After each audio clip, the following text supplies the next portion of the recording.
سیدۃ النساء العالمین بلند تر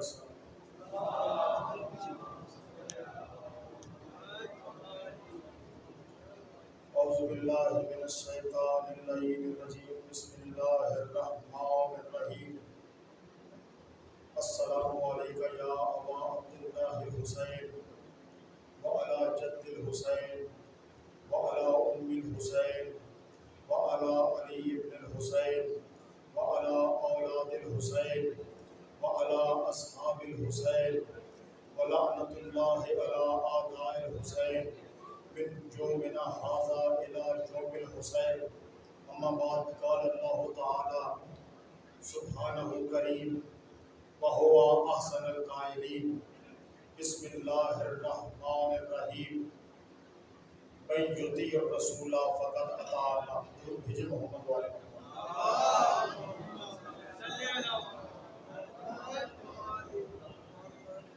عزاداران سید الشہداء، یہ مکتب مولا حسین علیہ السلام جس کے توسل سے ہمیں توحید کی معرفت بھی میسر ہے، رسالت کی معرفت بھی میسر ہے، ولایت کی معرفت بھی میسر ہے، اطاعت کا سلیقہ اسی در سے سیکھا گیا۔ اطاعت کا سلیقہ اسی در سے میسر آیا ہے۔ کون اس بات کا اہل ہے کہ اس کی اطاعت کی جائے، یہ اسی درسگاہ سے ہم نے سیکھا ہے اور انشاءاللہ ہمارے بچے کو سیکھا۔ موضوع حسینیت، معراج اطاعت و اتباع۔ اس اشرے میں دو آیات کو اکٹھا عنوان رکھا گیا، ایک من یطیع الرسول فقد اطاع اللہ، دوسری قل ان کنتم تحبون اللہ فاتبعوا۔ جس نے رسول کی اطاعت کی اس نے اللہ کی اطاعت کی، اور اللہ تعالیٰ یہ فرما رہے ہیں کہ اگر تم یہ کہتے ہو کہ ہم اللہ سے محبت کرتے ہیں تو میرے حبیب کہہ دو فاتبعونی، میرا اتباع کریں۔ اسی عشرہ محرم میں اطیعوا اللہ وَأَطِیعُوا الرَّسُولَ وَأُولُو الْأَمْرِ مِنْکُمْ کی آیت آپ کی سماعتوں کو ہدیہ کی۔ اسی عشرہ میں اِنَّمَا وَلِيُّکُمُ اللَّهُ وَرَسُولُهُ وَالَّذِينَ آمَنُوا وَيُقِیمُونَ الصَّلَاةَ وَيُؤْتُونَ الزَّکَاةَ وَهُمْ رَاکعُونَ کی آیہ مجیدہ آپ کے سامنے گوش گزار کی۔ آیہ اطاعت ہے، آیہ ولایت ہے۔ اسی عشرہ میں پروردگار کی اطاعت کیوں کی جائے، یہ عنوان آپ کی سماعتوں کی نظر کیا۔ وہ مالک کائنات ہے، خالق ارض و سما ہے، خالق مصطفیٰ ہے، مالک وجہ اللہ ہے، اس لیے اس کی اطاعت کی جائے۔ دوسری اطاعت رسول کی اطاعت۔ رسول کی اطاعت کیوں کی جائے؟ رسول معلم بنے، رسول مدرس بنے، رسول نے ہمیں آیات الہیہ کی تلاوت کر کے سنایا، رسول نے ہمیں تزکیہ نفس کا طریقہ بتلایا، رسول نے ہمیں معرفت الہیہ کے قرینے سکھائے، رسول نے ہمیں عبادات تعلیم کی، رسول نے الحمد سے والناس تک یہ تصدیق کی کہ یہ کلام ہے اللہ کا۔ اگر محمد مصطفیٰ یہ تصدیق نہ کرتے کہ الحمد سے والناس تک جو یہ آیات ہمارے پاس ہیں جن آیات کا ذخیرہ ہمارے پاس ہے، یہ قرآن ہے، تو کیا ہم تسلیم کر لیتے؟ اللہ نے ہر انسان پہ تو آیات نازل نہیں کی، قدرت رکھنے کے باوجود ان اللہ علی کل شیء قدیر، اللہ نے قدرت رکھنے کے باوجود ہر انسان پہ آیات نازل نہیں کی۔ کیوں؟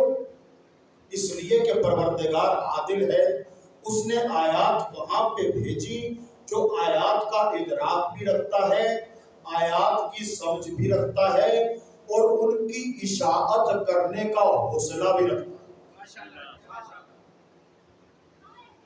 رسول کی اطاعت اس لیے ضروری ہے، ایک اللہ نے کہا ہے کہ اطاعت کرو، اطیعوا اللہ، اللہ کی اطاعت کرو، واطیعوا الرسول، رسول کی اطاعت کرو، واولو الامر منکم، جو تم میں صاحب امر ہے، تم میں سے نہیں۔ لوگوں نے اپنے آپ میں سے اولو الامر دیکھنا شروع کر دیا۔ اللہ کی اطاعت، رسول کی اطاعت، اولو الامر کی اطاعت، توجہ ہے؟ آج پورے عشرے کی گفتگو کو ایک نتیجے پہ مرتکز کرنا ہے، لے کے جانا ہے، کیونکہ کل تو نئی شب ہے، شب عاشور ہے، شب عاشور کے معاملات مختلف ہیں۔ بڑی تشنگی رہی، مضمون بہت وسیع ہے۔ رسول کی اطاعت اور کیوں کی؟ رسول کی اطاعت اور کیوں کی جائے؟ اللہ کی اطاعت اس لیے ضروری ہے کہ وہ خالق ہے۔ دوسری بات، اس نے ہمیں رسول کی صورت میں ہادی دیا۔ اللہ کی اطاعت اس لیے ضروری ہے، رسول کی اطاعت اس لیے ضروری ہے، رسول کی اطاعت اس لیے ضروری ہے کہ رسول نے تعلیمات ہم تک پہنچائی اور تعلیمات کو محفوظ رکھنے والا ہادی دیا۔ اچھا، اب اولو الامر کی اطاعت کیوں ضروری ہے؟ اللہ کی نعمتیں ہیں، اللہ رازق ہے، اللہ مالک ہے، اللہ خالق ہے، اللہ نے کائنات بنائی ہے، اللہ نے انبیاء بھیجے ہیں۔ اللہ کی اطاعت اس لیے ضروری ہے، اللہ نے انسان کو طریقہ بتایا ہے زندگی بسر کرنے کا، اللہ نے انسان کو سکھلایا ہے کہ ایک طرح کے معاشرے میں رہنے والے افراد جن کی ہیئت ایک سی ہے، جسامت ایک سی ہے، جن کی آنکھیں، سر، ہاتھ، پاؤں ایک سے ہیں، لیکن ان سے رشتہ مختلف ہے۔ کس کو استاد جانیں گے، کس کو باپ جانیں گے، کون بھائی ہے، کون بیٹی ہے، کون ماں ہے، یہ رسول نے بتایا ہے۔ کیونکہ شریعت کے احکام صادر ہوتے ہیں رسول سے، اور شریعت کے احکام کی حفاظت کرتا ہے اولو الامر۔ اولو الامر کی اطاعت کیوں ضروری ہے؟ اس لیے کہ اولو الامر تعلیمات الہیہ کی حفاظت کرتا ہے۔ وہ جو ہے جو نقطہ اپنے ذہن میں رکھنا ہے، اولو الامر کی اطاعت اس لیے ضروری ہے کہ اولو الامر اللہ کی تعلیمات، شریعت کے احکامات، ان کی حفاظت کرتا ہے، منصب امامت پہ فائز ہوتا ہے، قربانیاں دینے کے بعد چنا ہوا ضرور ہوتا ہے، اللہ کی طرف سے چنا ہوا ضرور ہوتا ہے، کیونکہ پروردگار عادل ہے۔ عدل کا تقاضا یہ ہے کہ جو جس شے کا اہل ہو، جو صلاحیت رکھتا ہو، اسے وہ ذمہ داری دی جائے۔ اس لیے اولو الامر کی اطاعت کی جائے، اللہ کی اطاعت، رسول کی اطاعت۔ اچھا، رسول کی اطاعت نہ اللہ نے انسان کی ہدایت اور زندگی کے لیے کوئی پہلو تشنا چھوڑا۔ اگر تشنا چھوڑ دیتا پروردگار تو الہ ہونے کے منصب سے عدم ہو جاتا، گر جاتا۔ اللہ نہ رہتا، خالق نہ رہتا، لائق عبادت نہ رہتا، سجدے اس کو نہ کیے جاتے، دین مکمل نہ ہوتا، سلسلہ نبوت تکمیل تک نہ پہنچتا، رسالت کو معراج میسر نہ آتی، معراج میں رسول کو خلیفہ نہ میسر آتا۔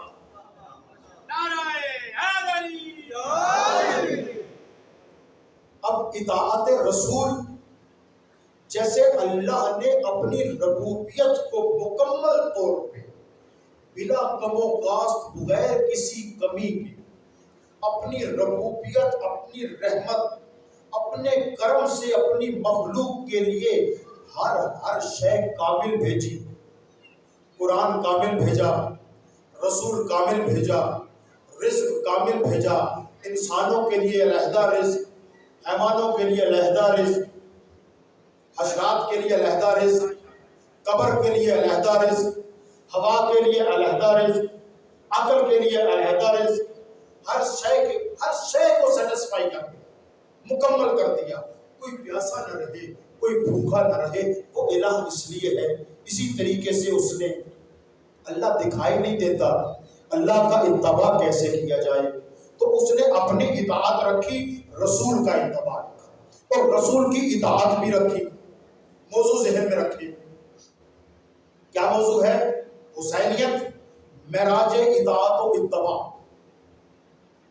حسینیت، معراج اطاعت و اتباع۔ اچھا، اطاعت اللہ کی، اللہ کے رسول کی۔ اچھا، اللہ کے رسول کی اطاعت کیوں کی جائے؟ تعلیمات الہیہ تو سارے انبیاء دیتے رہے، آدم سے لے کے جناب عیسیٰ علیہ السلام تک جتنے بھی انبیاء ہیں انہوں نے تعلیمات الہیہ انسانوں تک پہنچائی نا۔ صاحب شریعت انبیاء بھی ہیں، اولو العزم انبیاء بھی ہیں، نبی علیہ ذات ہی بھی ہیں، نبی کسی مخصوص قوم کی طرف بھی ہیں۔ ہمیں تو سارے انبیاء کے اسماء کا علم بھی نہیں ہے، یقین رکھتے ہیں، پروردگار نے کہا توحید پہ یقین ہونا چاہیے، انبیاء پہ یقین رکھے۔ اللہ تو شاہد ہے غائب کا، جو ہم سے غائب ہے، تو جو ہم سے غائب ہے اس کا شاہد ہے، تو نے جو انبیاء بھیجے ان پہ یقین رکھنا واجب قرار دیا، لیکن انبیاء کو ہماری بصارت سے غائب رکھا، ان کے اسماء کو ہماری سماعت سے غائب رکھا۔ پھر اللہ نے کیا کیا؟ کل ترجمہ پڑھا تھا آپ کے سامنے آئے میثاق، وَإِذْ أَخَذَ اللَّهُ مِيثَاقَ النَّبِيِّينَ۔ تمام انبیاء کا علم جزوی علم، محمد مصطفیٰ کا علم کامل علم، انبیاء کا علم جزوی علم، محمد مصطفیٰ کا علم مکمل علم۔ اللہ کا جتنا علم ہے اللہ نے محمد کو دے دیا ہے، اسی لیے رسول خدا نے یہ فرمایا خلقنی من نور ذات ہی، اس نے مجھے اپنے ذاتی نور سے خلق کیا۔ یہ اللہ نے خلق کیا ہے محمد کو، اللہ محمد کے خالق ہیں، اسی لیے یہ علم بھی عطا کر دیا کہ وہ اپنی تخلیق کے بھی شاہد ہے کہ اللہ نے مجھے خلق کیا ہے، جس نے مجھے خلق کیا ہے وہ کائنات کو خلق کرنے کا اختیار کرتا ہے، اس لیے اللہ کی اتباع ضروری۔ اچھا، رسول کی اتباع، قرآن پاک میں اللہ تعالیٰ ارشاد فرماتے ہیں فَلَا تَدْعُوا مَعَ اللَّهِ إِلَٰهًا آخَرَ لِتَكُونَ مِنَ الْمُعَذَّبِينَ۔ اللہ کے ساتھ کسی اور کو آخر میں الہ نہ قرار دینا، تدعو تم نہ پکارنا، اللہ کے ساتھ کسی اور کو الہ نہ پکارنا. کیوں؟ اس لیے نہ پکارنا لِتَكُونَ مِنَ الْمُعَذِّبِينَ، تاکہ تم صاحب عذاب لوگوں میں نہ ہو جانا. اسی آیت سے متصل آیت ہے انذر عشیرتک الاقربین، اپنے اقربا کو ڈراؤ، دعوت دے. وہ جو ہے درود بھیجے محمد والے.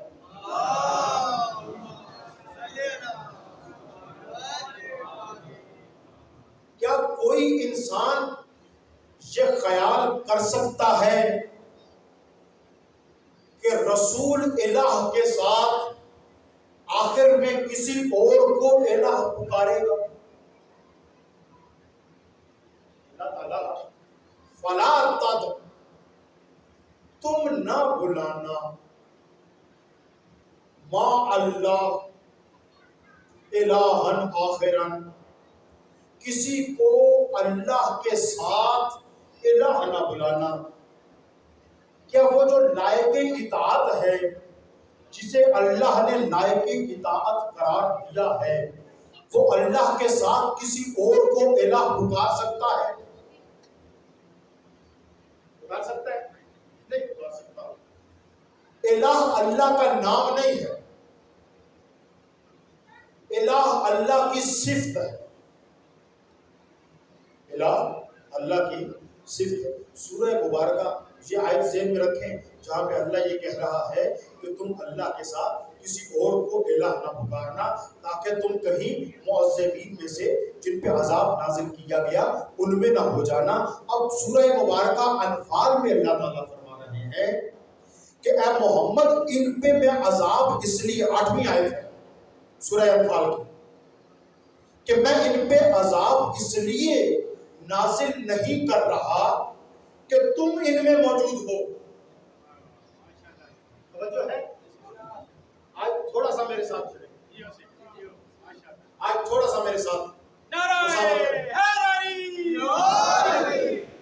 ایک جگہ پہ پروردگار یہ فرما رہے ہیں کہ تم اللہ کے ساتھ کسی اور کو الہ نہ پکارنا، کہیں معذبین میں سے نہ ہو جاؤ. معلوم ہوا کہ الہ کا پکارنا، الہ کسے کہتے ہیں؟ جس کی عبادت کی جائے اسے الہ کہتے ہیں.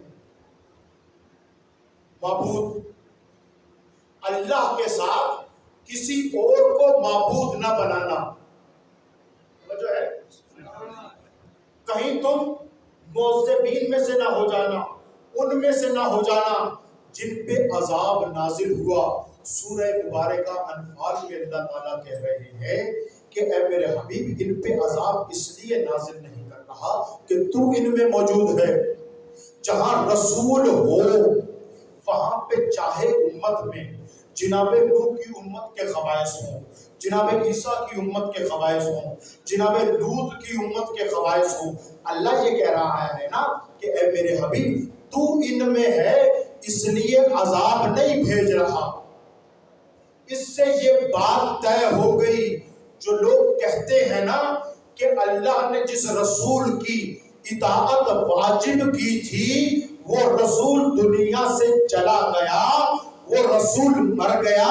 اس آیت کی روشنی میں وہ بات گر جاتی ہے. یہ آیت دلیل ہے کہ اگر آج کلمہ کو جو اپنے آپ کو امت محمدیہ کہتے ہیں ان پہ عذاب نہیں آ رہا تو اللہ بتا رہا ہے میرا رسول ہے اس لیے عذاب نہیں آ رہا.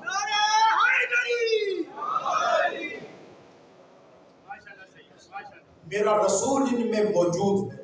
فلا تدعوا ما اللہ الہن آخر. اس کے بعد کیا کہا؟ انذر عشیرتک الاقربین. اللہ نے دین دیا، دین کا محافظ دیا، دین کی تبلیغ کرنے والا دیا، دین کی تعلیم دینے والا دیا اور دین کی محافظت کرنے والا دیا، اس لیے اللہ لائق اطاعت ہے، محمد لائق اطاعت اس لیے ہے کہ انہوں نے اللہ کا تعارف کروایا، اللہ کی آیات سمجھائی، آیات کی تلاوت کی، اللہ کے کلام کو، اللہ کے انبیاء کو، ان کی عظمت کو، ان کی فضیلت کو، ان کے احترام کو بتلایا، اور ساتھ ہی اس آیہ مجیدہ کے ذیل ڈراؤ انہیں، اقربا کو ڈراؤ۔ انذر عشیرتک الاقربین، پہلی آیت معذبین میں نہ ہو جانا، یہ ذہن میں رہے۔ انذر عشیرتک الاقربین، اقربین کو بلاؤ،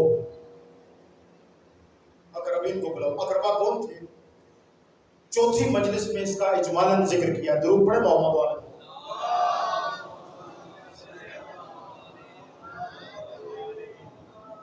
کیا اقربا جو تھے رسول کے وہ کافر تھے؟ میرے ساتھ چلیں گے، جاگ کے چلیں گے۔ کیا رسول کے اقربا کافر تھے؟ جی بسم اللہ۔ رسول کے اقربا کافر تھے؟ قرابت دار، چچا تایا، کیا بتوں کو پوجتے تھے؟ نہیں پوجتے تھے۔ کیسے پوچھ سکتے ہیں؟ سورہ مبارکہ ابراہیم میں دعائے خلیل ہے، نبی کی دعا ہے۔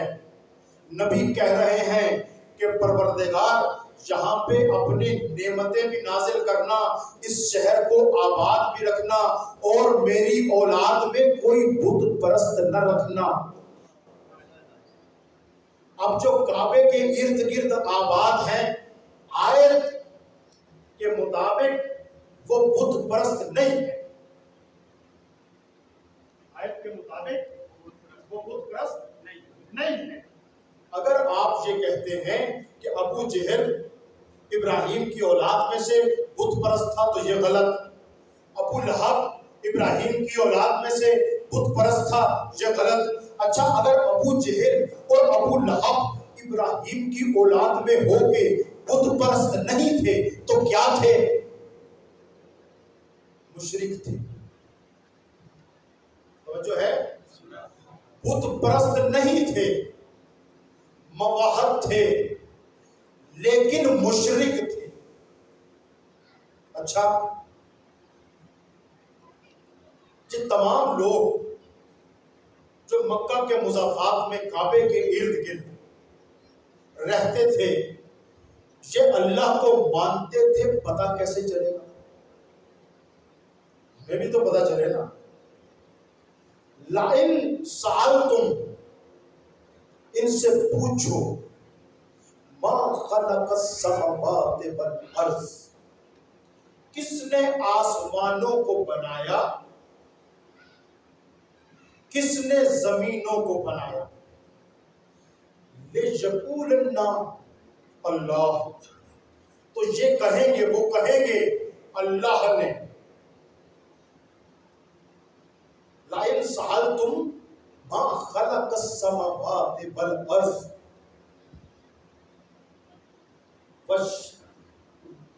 والمسخر الشمس والقمر، کون ہے جس نے آسمانوں اور زمینوں کو بنایا، سورج اور چاند کو مسخر کیا؟ لِيَقُولَنَّ اللہ، تو وہ اکٹھے ہو کے سب کہیں گے کہ آسمانوں کا بنانے والا اللہ ہے، زمین کو قرار دینے والا اللہ ہے، چاند اور سورج کو انسان کے لیے مسخر کرنے والا اللہ ہے۔ تو اس کا مطلب یہ ہے کہ جو کفار مکہ تھے وہ اللہ کے تو قائل تھے۔ ایک دعائے ابراہیم اس مزاج کی، لَئِن سَأَلْتُمْ 17 آیتیں ہیں قرآن میں، دو کی تلاوت کی۔ لَئِن سَأَلْتُمْ مَا خَلَقَكُمْ، ان سے پوچھے تمہیں کس نے خلق کیا ہے، لیقولن اللہ. تو یہ سب اجتماعی طور پہ کہیں گے ہمیں خلق اللہ نے کیا ہے. اپنی تخلیق کا مصدر بھی اللہ کو مان رہے ہیں. زمین و آسمان کی خلقت کا حامل بھی اللہ کو مان رہے ہیں. سورج اور چاند اس نے مسخر کیے یہ مان رہے ہیں. تو اب رسول کو یہ حکم دیا انذر عشیرتک الاقربین، انہیں قرابت داروں کو دعوت دے کے ڈراؤ. ابو لہب موحد تھا، ابو جہل موحد تھا، عباس بن عبد المطلب موحد تھا. موحد تھا، اللہ کو تو مان رہا تھا نا. پتا چلا اللہ کو اللہ ماننے سے انسان مسلمان نہیں ہوتا. یہ جو پہلی دعوت ہے جسے دعوت ذوالعشیرہ کہتے ہیں، جسے عامۃ الناس نے لوگوں سے چھپانا شروع کر دیا ہے، جسے کتابوں سے حذف کرنا شروع کر دیا گیا ہے، اور ابھی پچھلے دور میں مشترکہ نصاب پہ کچھ ہمارے شیعہ علماء نے بھی سائن کر دیے. انہیں تاریخی میں رکھا گیا، بتایا کچھ گیا، دستخط کسی اور شے پہ لے لیے. یہ اس لیے مشترکہ نصاب چاہتے ہیں کہ عشیر اور غدیر کو چھپایا جا سکے. اسلام کی پہلی دعوت ہے دعوت ذوالعشیرہ، اور دعوت ذوالعشیرہ یہ جو حکم ہے نا انذر، انہیں ڈراؤ، عشیرتک الاقربین بلاؤ اور پھر ڈراؤ. یہ اقربا ہے.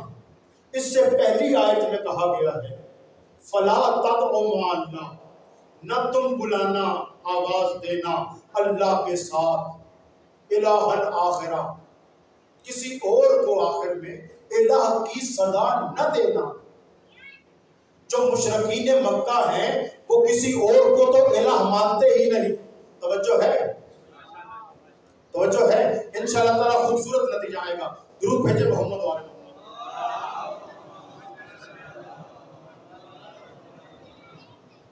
اچھا، دعوت ذوالعشیرہ میں کسی ایک جھوٹی سے جھوٹی روایت میں مجھے کوئی یہ دکھا دے کہ محمد مصطفیٰ نے یہ کہا ہو کہ اللہ ایک ہے. کہہ دو اللہ ایک ہے. کبھی سنا اپنے منبر سے؟ رسول نے نہیں کہا کہ میں اللہ کی معرفت کروانے کے لیے آیا ہوں، کیونکہ بہت پہلے جب رسول دنیا میں آئے تھے، جناب عبد المطلب نے پروردگار سے دعا کی تھی، پروردگار گھر تیرا ہے، بچانا تو نے. اعلان نبوت سے پہلے محمد مصطفیٰ کے چچا نے الحمدللہ الذی جعلنا من ذریۃ ابراہیم ومن ذر اسماعیل کہہ کے اللہ کا شکر تو جناب ابو طالب نے ادا کیا تھا. اب موحد دو طرح کے موحد ہیں. ایک موحد وہ ہے کہ جو اللہ کی ربوبیت پہ یقین بھی رکھتا ہے اور اس کے احکامات کو بجا بھی لاتا ہے، گویا اطاعت کرتا ہے. سب لوگ. اچھا، اس دعوت ذوالعشیرہ میں کیا رسول اللہ صلی اللہ علیہ وآلہ وسلم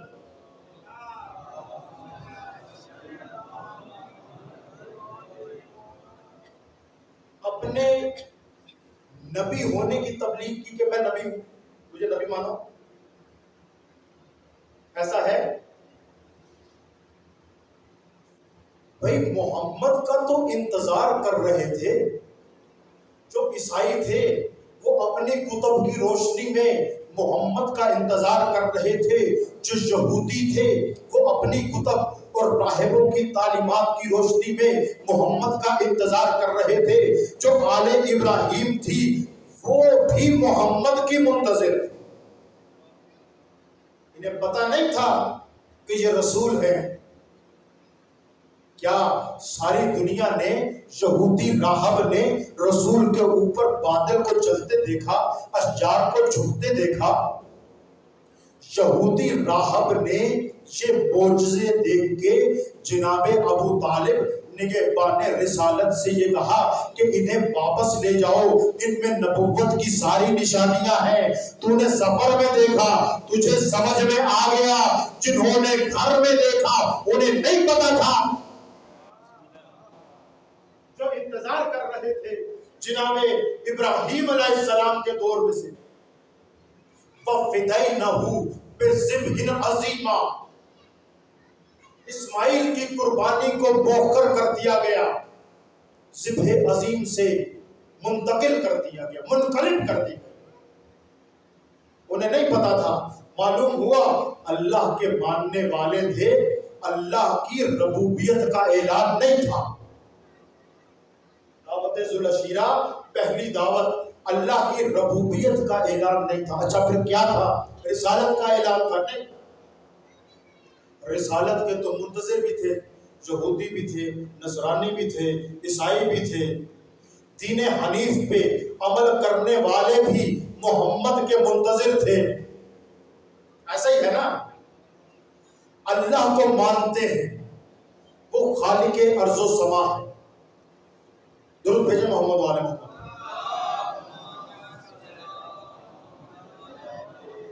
اللہ کو خالق السماوات والارض مانتے ہیں، ٹھیک ہے؟ پوچھو ان سے کس نے بنایا آسمان اور زمین؟ یہ کہیں گے اللہ نے بنائی۔ کون ہے جو زندگی دیتا ہے موت دیتا ہے؟ یہ کہیں گے اللہ۔ کون ہے جس نے سورج اور چاند کو مسخر کیا؟ یہ کہیں گے اللہ۔ اس کا مطلب یہ ہے کافر تھے، کفار مکہ کافر تھے، اللہ کو الہ مانتے تھے، جو ہے کافر تھے، اللہ کو الہ مانتے تھے۔ اچھا مشرکین مکہ، کفار مکہ اللہ کو الہ بھی مانتے تھے، محمد کے منتظر بھی تھے۔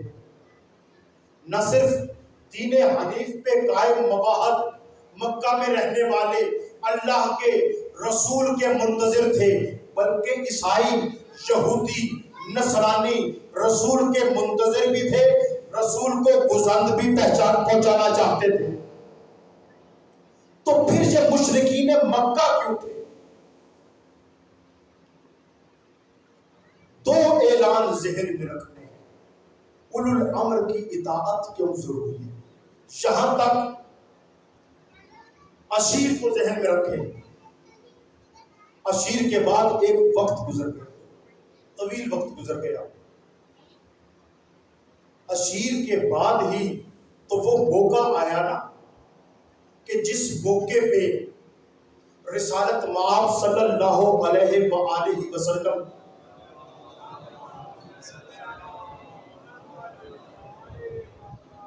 نے اپنے بستر پہ مرتضیٰ کو لٹایا، امین بنایا، سفر شروع کیا۔ اب ابو جہل اور دوسرے مشرکین مکہ رسول کے بستر کو دیکھتے رہے۔ دیکھا رسول کا بستر روشن، جناب ام سلمہ سے روایت ہے، درود بھیجے محمد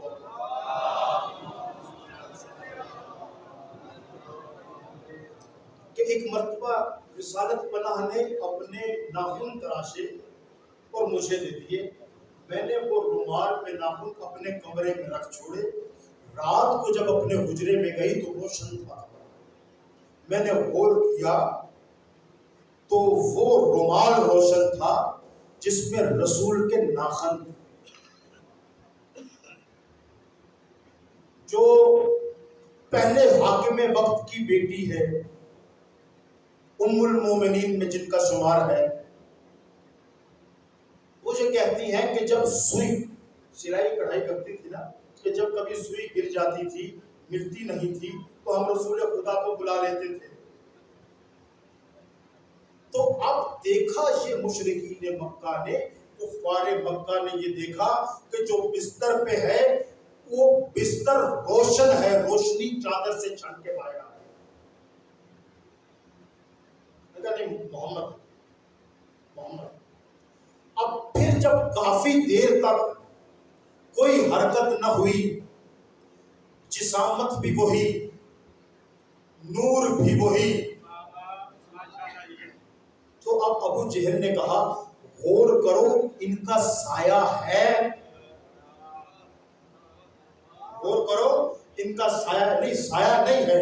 ابو جہل کو پتا تھا کہ محمد کا سایہ نہیں ہے، اس لیے اس نے یہ کہا کہ دیکھو جو بستر پہ ہے اگر اس کا سایہ ہے تو کوئی اور ہے، اگر اس کا سایہ نہیں ہے تو وہ محمد ہے. اب بستر پہ علی تھے، سایہ نہیں تھا. معلوم ہوا رسول اولو الامر ایسا دے کے جا رہے ہیں کہ جیسے رسول کا سایہ نہیں، علی کا سایہ بھی نہیں.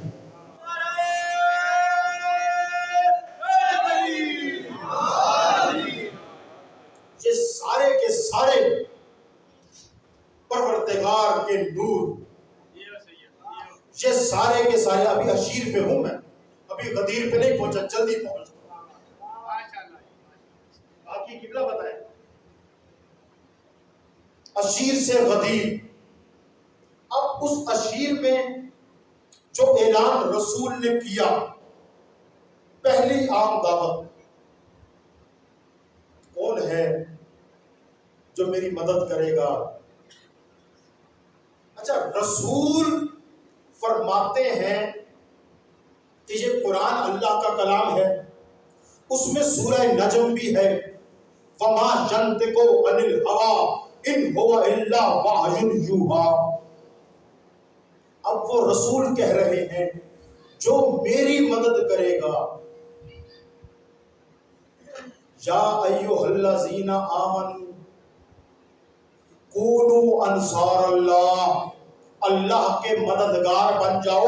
معلوم ہوا یہ میرا اور آپ کا نمازیں پڑھنا اللہ کی مدد نہیں ہے، یہ میرے اور آپ کے سجدے کرنا اللہ کی مدد نہیں ہے، یہ اللہ کی ربوبیت اور رسول کی رسالت کو امامت سے محفوظ کرنا اللہ کی مدد ہے.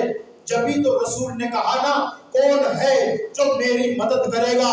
میرے مولا کھڑے ہوئے، انہوں نے کہا یا رسول اللہ انا ناصروں کا، میں آپ کی مدد کروں گا. رسول نے کہا یا علی انت وصی، انت ولی، انت خلیفتی بعدی. یہ نہیں کہا کہ میری بعدی کا لفظ کہا کہ میرے بعد جب میں دکھائی نہیں نہ دوں گا. عذاب تو ہم پہ اس لیے نہیں آ رہا کہ رسول ہیں، وہ اللہ جو شاہد ہے غائب کا، اس نے رسول کو بھی گواہ بنا کے بھیجا. انا ارسلنا علیکم رسولا شاہدا علیکم کما ارسلنا الی فرعون رسولا.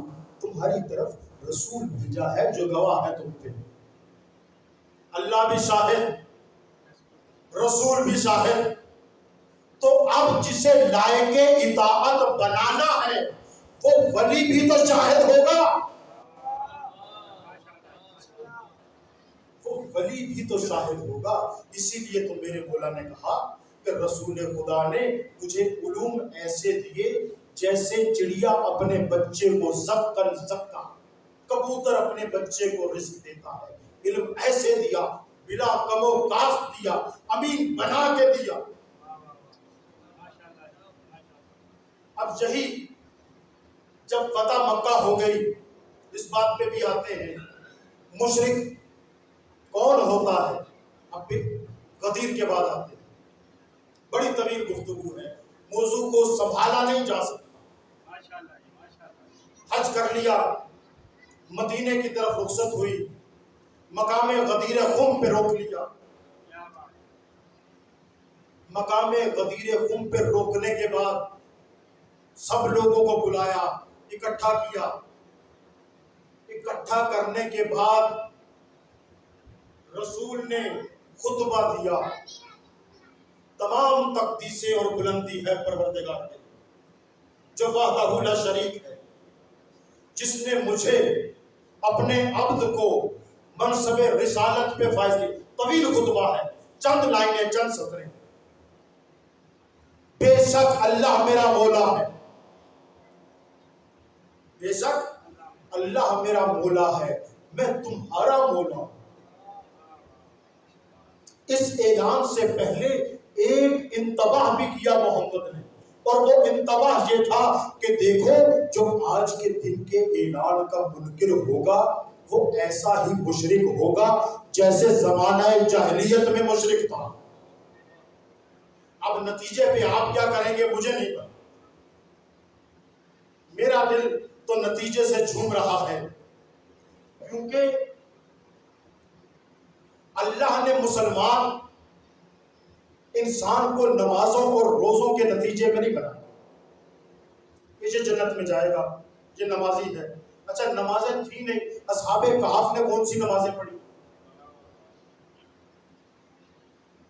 اچھا ایک بندہ مکلف ہوتا ہے 15 برس کی عمر میں، وہ 7 برس کا مر گیا، نمازیں فرض نہیں تھے، روزے فرض نہیں تھے، وہ جنت میں کیسے جائے گا؟ اچھا ایک بچہ 3 ماہ کے سن میں دنیا سے چلا گیا، ایک بچہ 3 ماہ کے سن میں دنیا سے چلا گیا، وہ کیسے جنت میں جائے گا؟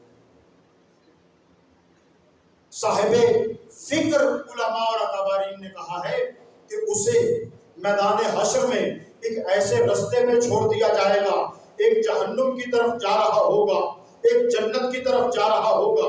بچے کو جب وہاں پہ چھوڑا جائے گا تو جو اس کی ماں ہے نا، وہ جس رستے پہ چلتی رہی نا اپنی زندگی میں، اگر تو وہ علی علی کرتی رہی تو وہ جنت کے رستے پہ جائے گا۔ پتا چلا کہ جو بچہ اپنی ماں کے کردار کی زلل ہوتا ہے اسے نمازوں کی ضرورت نہیں، علی کی ولایت پہ یقین کی ضرورت ہے۔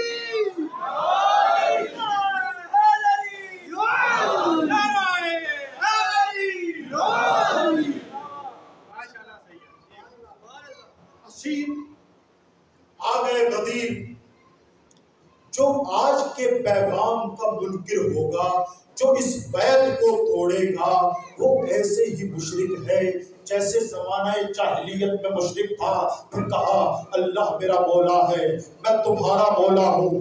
دوست اگر رکھنا ہوتا تو میرا رسول کبھی نہ کہتا۔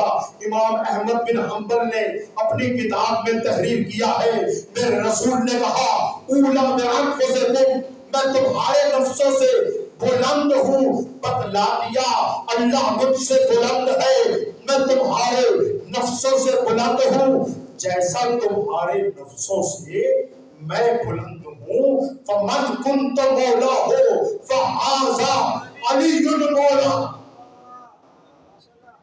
اعلان غدیر، ولایت علی، وصایت علی، اعلان عشیر، یا علی انت ولی جی، انت وصی جی، انت خلیفتی بعدی۔ پتا چلا اللہ کو ماننے والا، رسول کا انتظار کرنے والا اگر علی کی ولایت کا انکار کرے گا تو مشرک ہوگا۔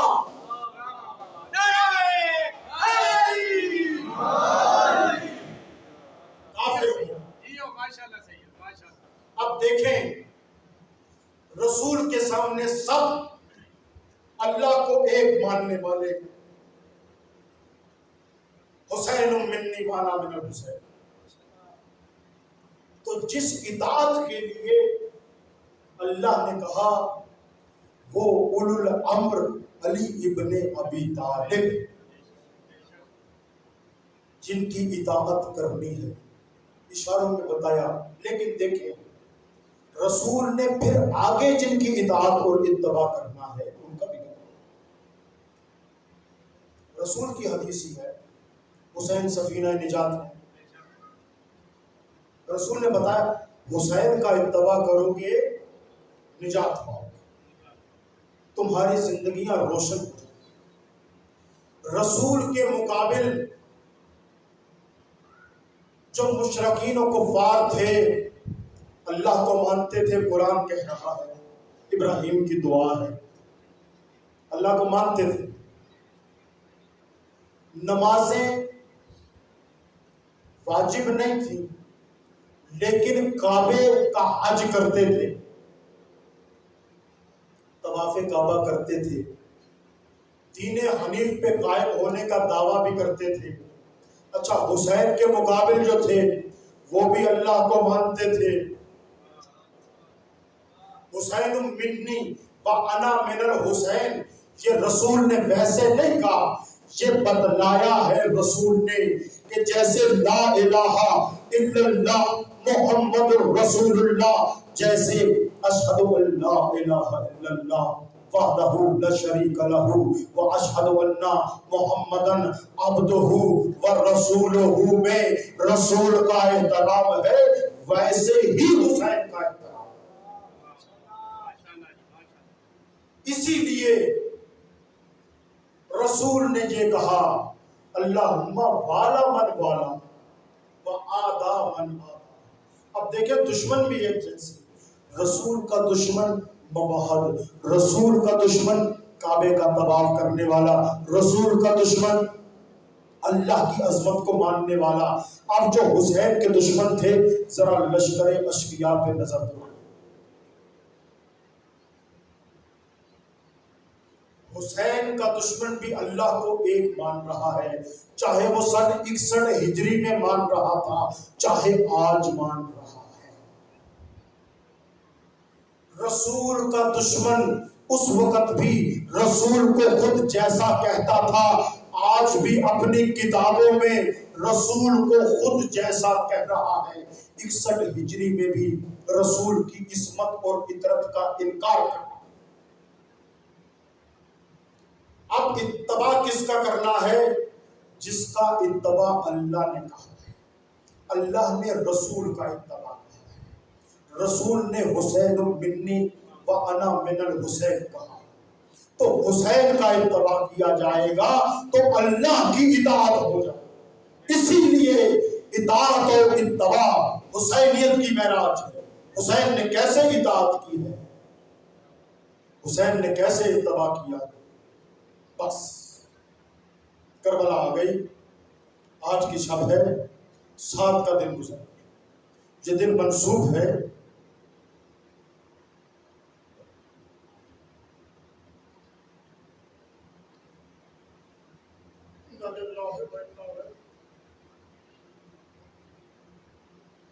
جناب زینب کی آس کے ساتھ دن منسوخ،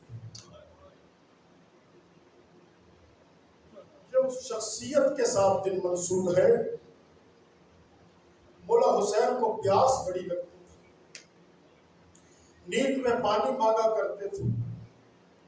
ایک مرتبہ رات میں ندا دی جناب سرکار وفات، سرکار وفات دوڑ کے پہنچے، مولا کے سرہانے جب پہنچے پانی لے کے تو مولا حسین سو چکے تھے، وہی کھڑے رہے، وہی کھڑے رہے۔ جب مولا حسین کی آنکھ کھلی نا، انہوں نے کہا عباس کہاں کھڑے ہو؟ کہا مولا آپ نے پانی طلب کیا تھا۔ اب جب تیزی سے دوڑتے ہوئے آ رہے تھے نا پانی لے کے، تو مولا عباس کے پاؤں کے انگوٹھے پہ ضرب لگی اور زخمی ہوئی۔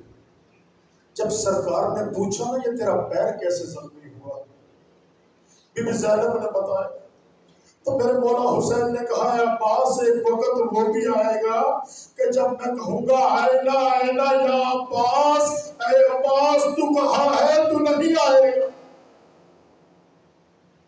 جناب عباس کے مصائب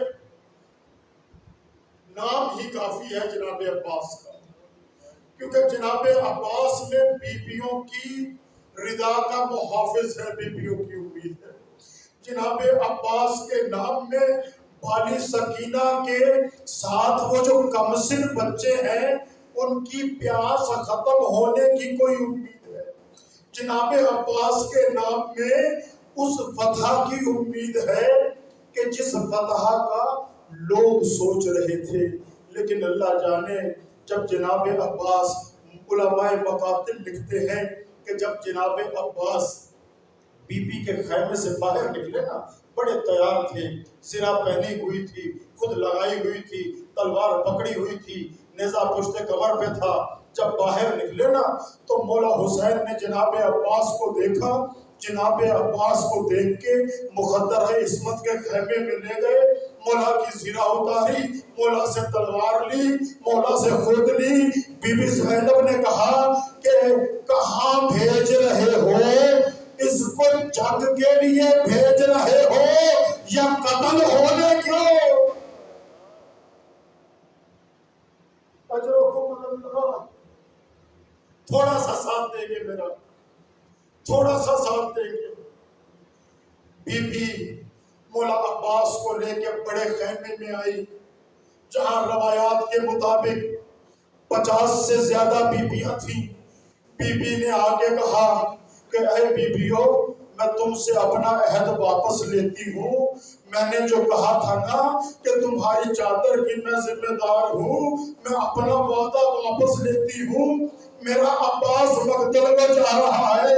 جناب عباس بیبیوں سے رخصت ہوئے، جب باہر آئے نا تو ایک چھوٹی سی بچی جسے حسین نے نماز شب میں مانگا تھا، چھوٹا سا مشکیزہ لے کے مولا عباس کے پاس آئی۔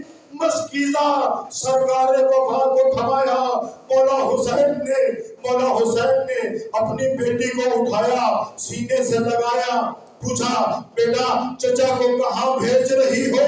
کہا بابا پانی کی درخواست ہے کہ پانی بھر لے، میرا اصغر مر جائے گا۔ مولا نے بی بی سکینہ کو سینے سے لگایا اور کہا بیٹی تیرا اصغر بچے نہ بچے، میرا عباس نہیں بچے گا۔